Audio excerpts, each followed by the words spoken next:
And this is why cash flow is not the same as wealth. Today, we're starting at a new topic here at the Coerman Business School. In previous series, we explored inflation, tax, investment and debt, the systems that shape how money behaves. This month, we move to something more immediate, something every person feels, often without naming it. Cash flow. You can earn well and still feel pressure. Money can arrive and disappear quickly. Two people with the same income can experience completely different levels of financial calm. The difference, however, is rarely income. The difference is cash flow. So in this first episode, we begin at the personal level. No budgeting rules, no financial advice, no judgment.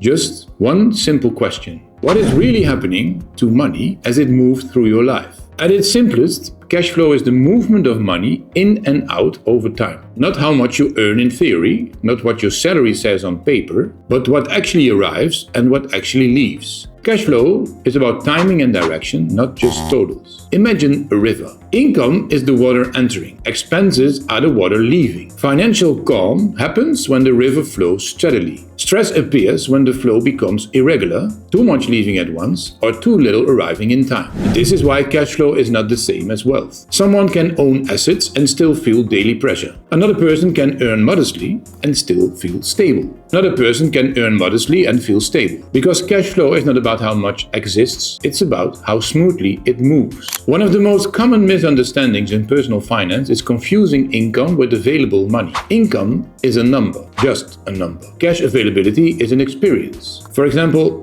a person earns a strong monthly salary, but large fixed expenses leave the account quickly. Housing, transport, school fees, obligations. On paper, income looks comfortable. In daily life, space feels small. This is not about discipline, it's about structure. Income tells you how much enters. Cash flow tells you how long it stays. Many people quietly ask the same question. If I earn well, why does money still feel tight? The answer is usually not income level, it's the relationship between fixed outflow and flexible space. When most income is committed before the month begins, even a strong salary can feel fragile. Financial stress rarely comes from one large event. It actually comes from constant small pressure with no room to breathe. And this is why cash flow is emotional. And that's not because numbers are emotional, but because uncertainty is. It's highly emotional. When people don't know if money will last the month, calm disappears even if income is objectively high. Cash flow is shaped not only by how much, but when. Timing is one of the most invisible forces in personal finance. Income might arrive once a month, expenses arrive continuously. Bills cluster at certain moments. Emergency ignores schedules. This mismatch between when money comes in and when money is needed creates pressure, even without overspending. From an accountant's perspective, many financial problems are actually timing problems, not earning problems.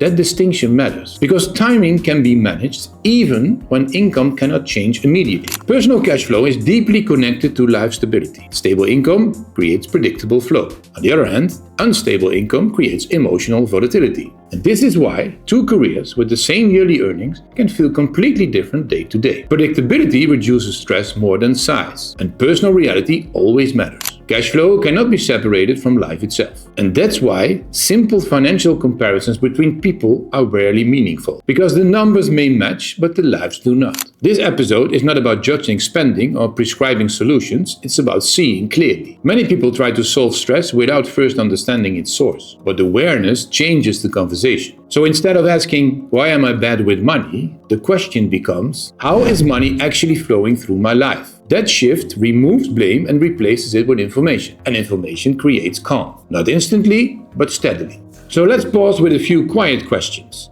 Does your money arrive smoothly or in waves? Do your expenses feel predictable or surprising? And most importantly, does your cash flow create calm or constant tension? These questions matter more than income alone, because cash flow is the daily reality of money. In the next episode, we'll shift perspective to the business angle, where cash flow is not comfort, but survival. Thank you for watching. My name is Remco Coerman, and this is the Coerman class, Finance and Business School, sponsored by Epic Edges. See you in the next video.